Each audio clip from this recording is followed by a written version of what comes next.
basketball fans, you've got it on 2K Sports as we get set to bring you an exciting NBA basketball game. This is Kevin Harlan alongside Clark Kellogg and Greg Anthony. The Nets will look to their home court advantage. Just one game here in Brooklyn. Their last encounter was in Boston, where they were able to handle the Celtics. And guys, they could have won that game on the strength of their offense alone. It was that good. And most impressive when you do it on the road.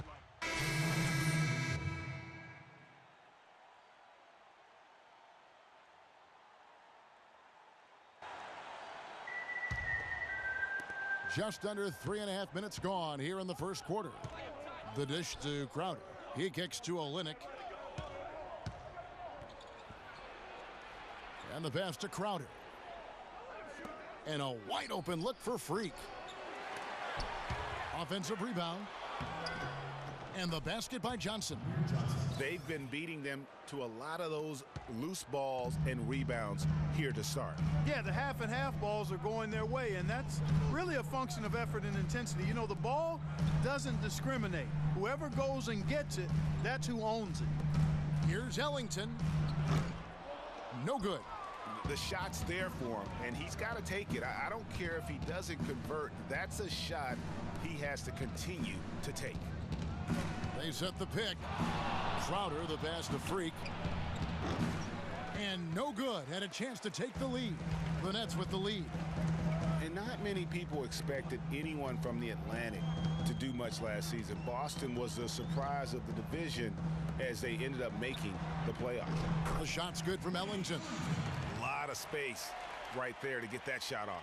Not a very good job of the defender getting over the top of that screen in that particular play. Pass to Crowder. Kicks to Freak. 11 feet away.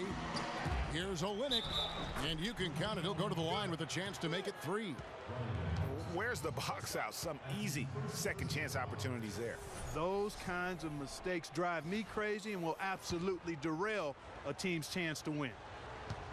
And the thing with Kelly Olynyk, he does some stuff that really helps you, and some also that will hurt. I mean, he's highly skilled. He's got the deep range, textbook positioning in terms of the post. A lot of tricky moves down there. Yet he has a hard time being effective against great athletes, which the NBA is filled with. So he's going to have to evolve as a basketball player if he wants to be effective. Smart dishes to Crowder. And there's the feed to Freak. Can't get it to go. And Brooklyn will now go the other way with it. Their last game, a win against Boston, looking to carry it into this one.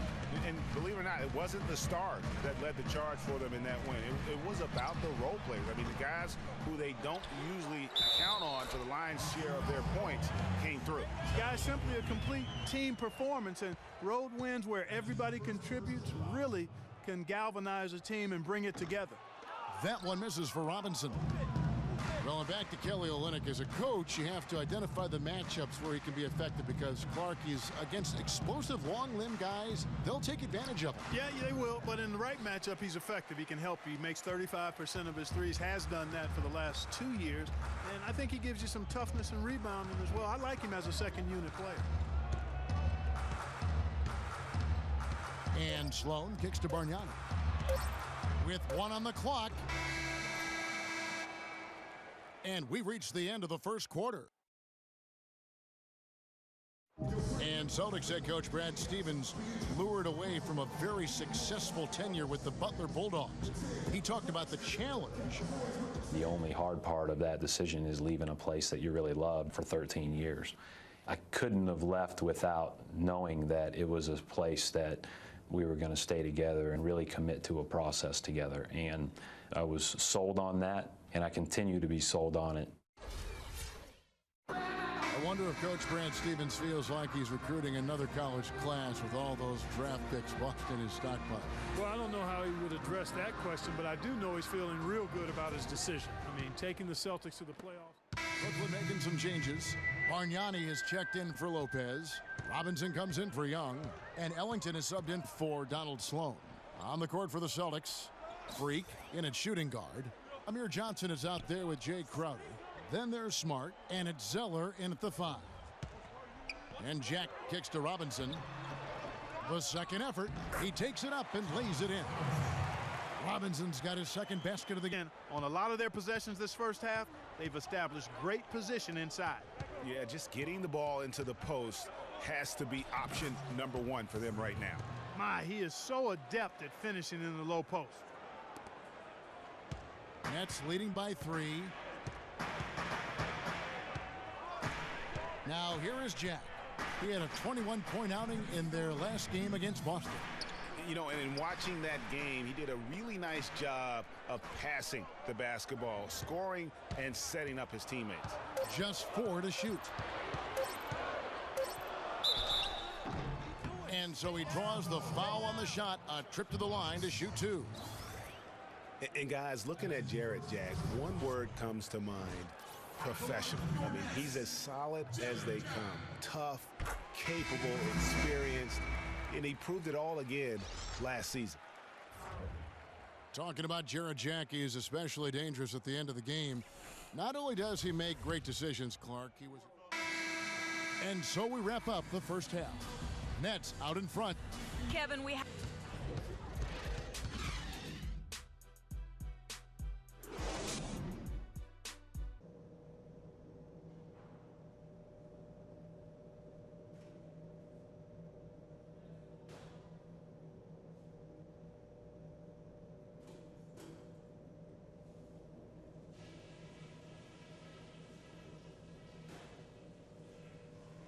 Okay, listen up. There's some things we can do to quiet this crowd down. Now let's go over that first half. We can't get anything to drop from three-point range. Our spacing's been terrible. Find those holes in the D and open the floor. Otherwise, we might as well abandon that shot altogether. And kudos to you guys for coming off the bench and giving us some serious offense. You know who you are. And let's not lean too much on the fast break in the second half. Get things set up when we can. The points will come fast enough. Don't worry. We don't have any excuses for putting ourselves in this hole. All we can do is give everything we got to dig ourselves out of it.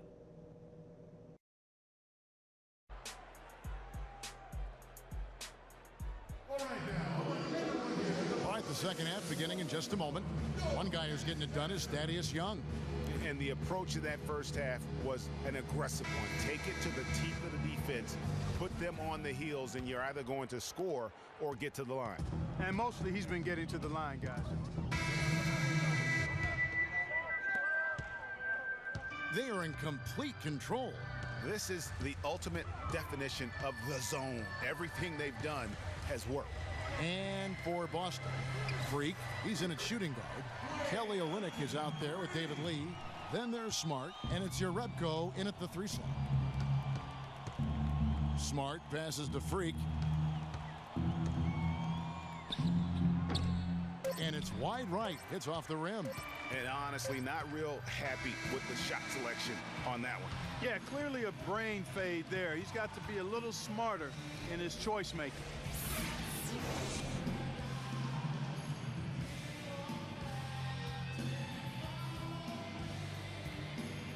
The 2K Sports postgame show.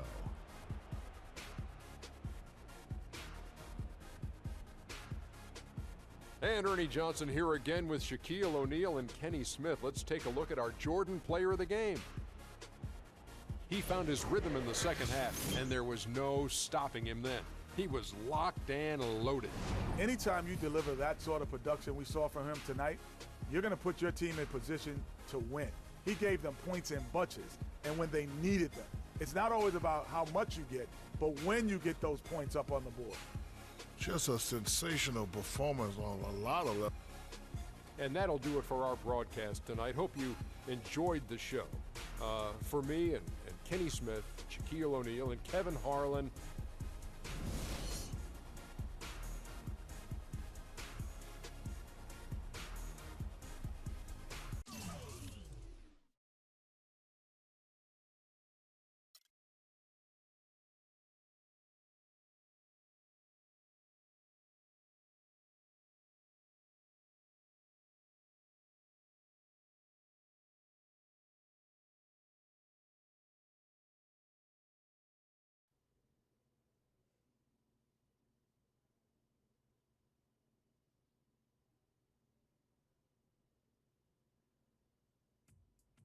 What a life, eh, freak? 1 minute you're playing 21 and horse on the courts in Harlem, and the next moment you're in the showroom, configuring the gunmetal and graphite exterior of your luxury car and your iPad mini. Oh, I bet you get a crazy crowd when you drive that car around the block in the old neighborhood, huh? Yeah, I'm living the dream. Mad pandemonium. But folks from back around the way are real proud of me. Yeah, I hear you. Local kid makes good. You know, it kind of reminds me of when I took my tech stock public and I rang the New York Stock Exchange bell, and my mom's friends called her up and said, "Maggie, is that your son on Bloomberg News this morning ringing the bell?" And my mom says, "Yes, sirree, Bob, it was him." That was a great moment, freak. And you know, our lives are like a pearl necklace of great moments, all strung together with the finest silk thread of memories. And we have to be very careful how we cultivate those pearls and we thread that necklace. Does this meeting by any chance have to do with Vic Van Leer? I grew up in the burbs, freak. I wasn't poor, upper middle class, comfortable. My daddy worked as an accountant for one of the largest insurance firms in the country. Smart with his money. Mom didn't have to work. I went to boarding school. And my dad died of a heart attack when I was a freshman at MIT. I was a movie geek, wanted to be a civil engineer, but I made my fortune by becoming a hybrid of both those interests. My dad didn't want me to be an accountant. Oh, listen to this. My best friend was a guy named Isidore. Yeah, we called him Izzy. He was one of the smartest human beings I have ever met in my life. I mean, Izzy was taking second-year college calculus courses as a high school sophomore, right? Straight-A student, full ride to MIT. Izzy had the world at his fingertips. But he was always looking for trouble, and trouble found him. He ran with the wrong crowd. And when we got to MIT, he got this great job working for a financial consulting firm in Boston. But every weekend, he would fly to Vegas. You see, Izzy had a system for counting cards in Vegas that had the big casinos on the Strip. Oh, stymied. He would come back to MIT with suitcases filled with $200,000 in cold cash. What? Yeah. So your man Izzy was getting hit off like that? Like a fat rat in a cheddar cheese factory, freak. Okay, so what happened to this dude Izzy? Because he's dope. No, not dope. Dead. After he'd been missing for 3 weeks, the Nevada State Police never found hide nor hair of Isidore.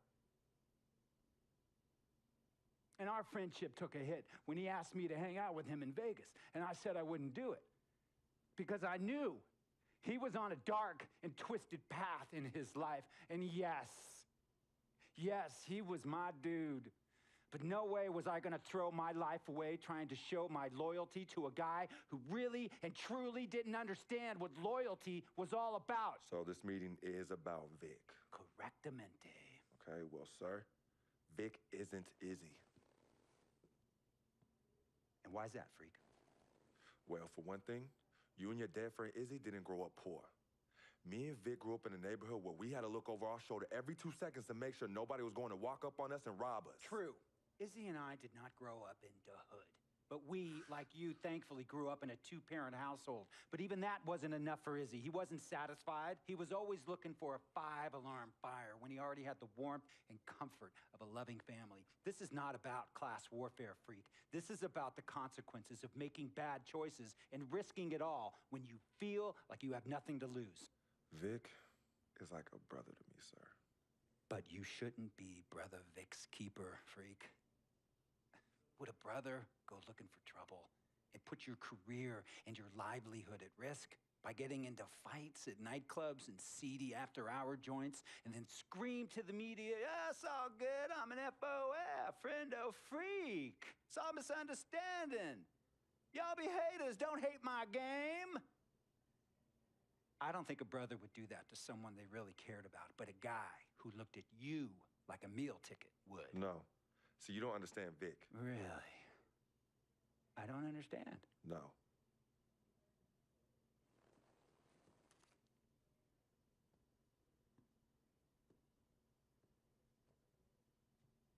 Look Look, man, it was a misunderstanding with the guy in the next VIP booth. His honey started flirting with me, so naturally I started flirting back. Next thing I know, Captain Cornball's off my grill piece beefing. Next thing he know, he got a 2-piece and a biscuit. And hey, Captain Cornball's mad because I'm an FOF, friend of freak. Hey, but check this out though. He needs to train that hottie before he leave the house though. Yo, he's hotties ain't loyal, man. What's there to understand? Are you freaking blind? You know, I just want to know, how much did you pay your lawyers to make all this go away? Almost $100,000. Excuse me, son, I'm sorry, I couldn't hear you. I said I paid almost $100,000. Exactly. And if you keep riding shotgun with Vic, you're gonna go broke. Quick, fast, and in a hurry. Look, Vic is my friend, and I grew up with him. How many times I gotta tell you, sir? Freak, this is not a request. I am not asking you to do this. I am telling you to do this. And the first order of business is that Mr. Vic Van Leer is banned from traveling with you on the road. Vic is banned from the locker room. And Vic is banned from this arena. And if I catch this guy, Vic, in or anywhere near the facilities, Mr. Vic Van Leer will be arrested for trespassing. Are you serious, sir? Brother, I'm as serious as cancer. We all know that can be deadly. You know, when me and Vic were kids, playing summer tournaments at the Dome, we always imagined making it to the pros, right? And after the crowds left, just a street light was on the court, like 11:30, 12 midnight, even 1 in the morning sometimes. We used to practice player introductions, running on the court, giving dap, high-fiving the teammates. Vic, he would act as an announcer. You know, he would introduce me and announce my name on a loudspeaker, and the Jumbotron would flash my image like a little guy dressed in long shorts and a jersey. And now, fresh off his 3-game, 62-point scoring streak, the youngest player to ever do so in NBA history, Frequency Vibrations.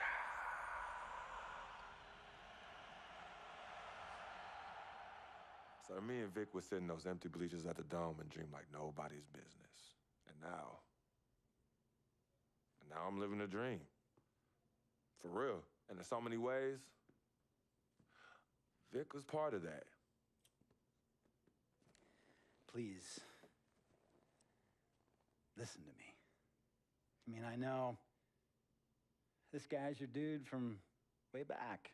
Look, me and Vic go way back like the front seats of a '67 Cadillac. That's good. We go way back. Did you say front seats? Front seats of a '67 Cadillac. We go way back like the front seats of a '67 Cadillac. Well, do you have any crickets?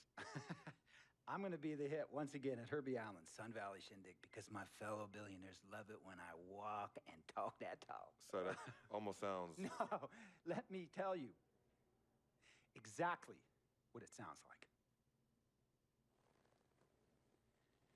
I respect, admire, and most importantly, love you as a human being and a role model. But I pay you a lot. And I mean, I pay you a lot of money to play for my team. And I am in this game to win it. And you can't win it with an albatross around your neck like Vic. So Vic is done. History. And here's some more lingo that I picked up from a former megastar who used to play for me several seasons ago. Thought I would never release him until I did. And now he's the 6th man on a struggling team in Venice. And yeah, I'm talking Venice with the canals and the gondolas and Harry's Bar, not the street ballers next to the fortune tellers on the beach in Cali.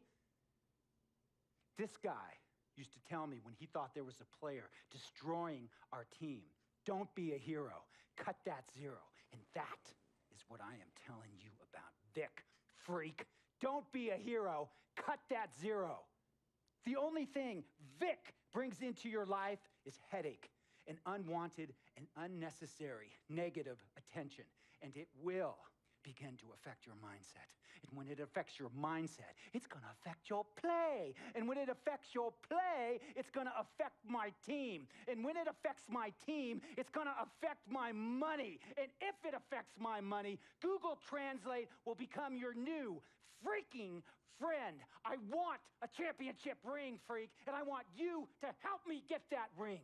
And banners after banners hanging from the rafters in this arena. So, freak, hear me clearly and hear me good. V, G, Vic, gotta go.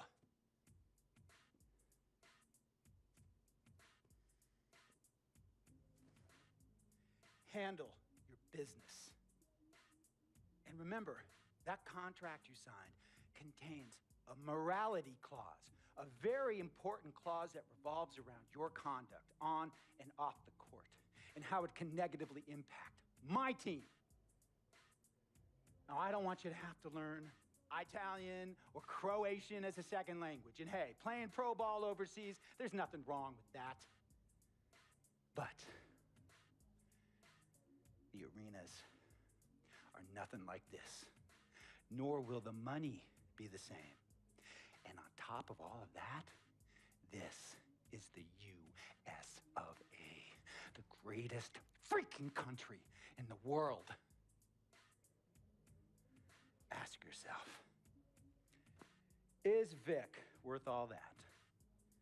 Think about it. Think long, think wrong.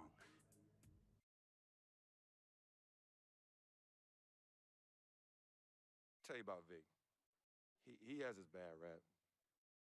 It's not, and I understand some of his judgments might shadow his actual character. He's not that at all. Man, Vic, let me tell you something. We actually, we have love for each other. We're brothers. Blood couldn't make us any closer at all. I mean, he has so much loyalty to me and to my family.